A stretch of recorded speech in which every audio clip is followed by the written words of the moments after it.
to the American people and to the world.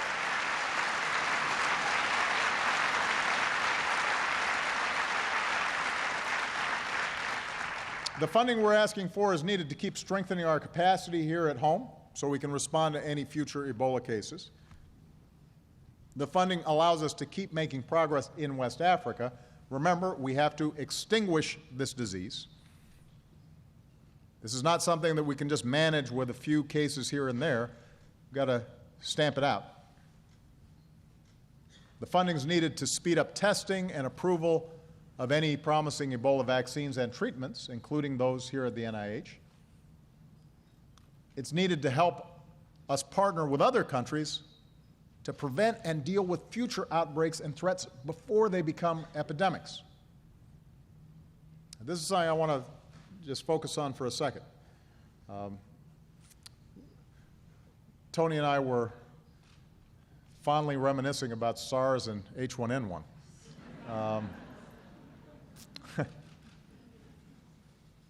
That's what these guys do for fun.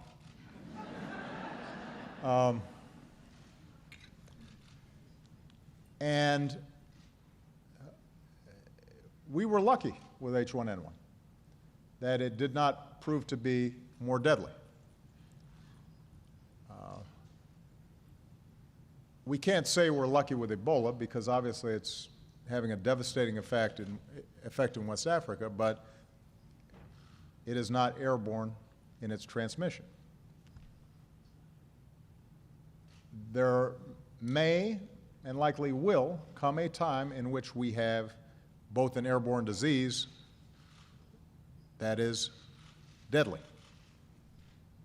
And in order for us to deal with that effectively, we have to put in place an infrastructure, not just here at home, but globally, that allows us to see it quickly, isolate it quickly, respond to it quickly. And it also requires us to continue the same path of basic research that is being done here at the NIH, that Nancy is a great example of, so that if and when a new strain of flu, like the Spanish flu, crops up 5 years from now or a decade from now, we've made the investment. And we're further along to be able to catch it.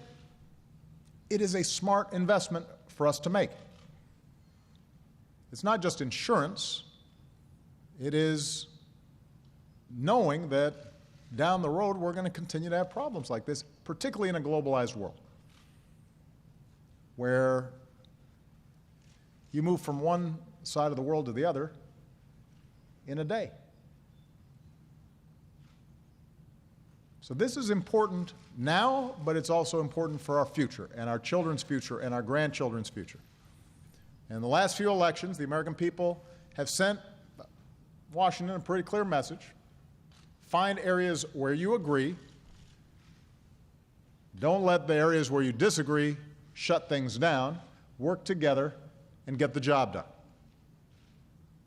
I cannot think of a better example of an area where we should all agree than passing this emergency funding to fight Ebola and to set up some of the public health infrastructure that we need to deal with potential outbreaks in the future. How do you argue with that? That is not a partisan issue. That is a basic common sense issue that all Americans can agree on. Now, I have to say I've been very encouraged so far by the bipartisan support in our various visits with members of Congress. For the most part, people have recognized this is not a Democratic issue or a Republican issue. It's about the safety and security of the American people. So let's get it done. This can't get caught up in normal politics. We need to protect the American people, and we need to show the world how America leads. I have to tell you, I traveled to Asia. We had the G20 summit.